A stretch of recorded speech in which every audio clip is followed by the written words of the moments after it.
ఆవకాయ ఆంజనేయ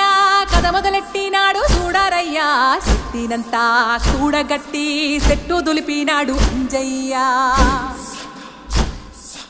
ఎర్ర ఛాయ కోతి అవతార వెంటమాయ కత్తి సేత పట్టకుండా కాయ కోసినాడు కపిలయ్య